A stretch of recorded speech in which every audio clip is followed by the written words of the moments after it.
semua. Sekali lagi beberapa hal yang sudah saya sampaikan, dan ini kita sudah meng-compare perbandingan pembiayaan itu untuk soal kewarganegaraan di berbagai negara. Jadi ini bukan keputusan yang tiba-tiba. Kemudian yang kedua, semata-mata sekali lagi bahwa Kementerian Hukum sedang membangun sebuah sistem yang pada akhirnya nanti itu ditujukan untuk pelayanan kepada masyarakat. Negara tentu tidak mencari untung, sama sekali bukan itu tujuan.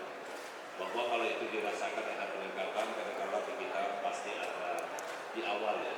Namun demikian, kami akan mengkaji kembali untuk melakukan review kembali, akan kita bahas secara internal menyangkut soal kenaikan-kenaikan yang tadi. Dalam waktu dekat saya akan gelar rapat bersama dengan Direktur Jenderal AHU, dengan Dirjen Kekayaan Intelektual. Sekarang kan yang ramai di Direktur Jenderal AHU ya, terutama soal kewarganegaraan. Kemarin saya tidak bermaksud untuk menyatakan bahwa ini soal bukan orang banyak. Tapi coba teman-teman boleh lihat di negara-negara lain. Ya, boleh teman-teman compare di negara lain itu begitu mengajukan permohonan itu biasanya sudah langsung formulirnya harus dibayar, ngambil formulir belum tentu disetujui.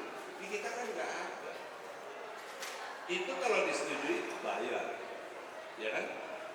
Di Amerika Serikat untuk status kehilangan kewarganegaraan itu bahkan dikenain pajak keluarga. Pajak keluarga. Ada beberapa negara yang gratis, kayak Jerman gratis, ya kan? Di Singapura sekitar $35 kan?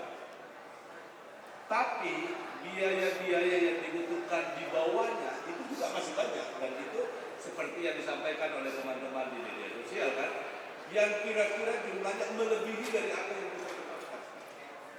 Jadi ini bukan soal, sekali lagi terutama kepada teman-teman yang ingin melepaskan kewarganegaraannya, kita bukan dalam pengertian itu bukan enggak semata-mata karena satu komponen pelayanan ini tidak boleh hanya dibebankan kepada yang satu.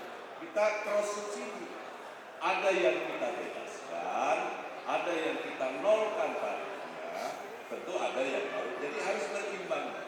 Nah, demikian pula halnya ada beberapa secara politis kita atur. Kayak seperti penempatan notaris DKI yang 500. Kenapa ini kami lakukan? Satu, subjektivitasnya mencegah jangan sampai terjadi pungutan-pungutan yang memungkinkan itu dilakukan oleh oknum-oknum tertentu.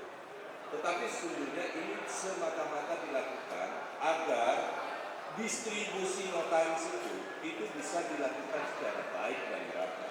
Dan itu tergantung sepenuhnya kepada organisasi profesinya, yakni ini. Apakah setuju yang bersangkutan untuk pindah atau tidak?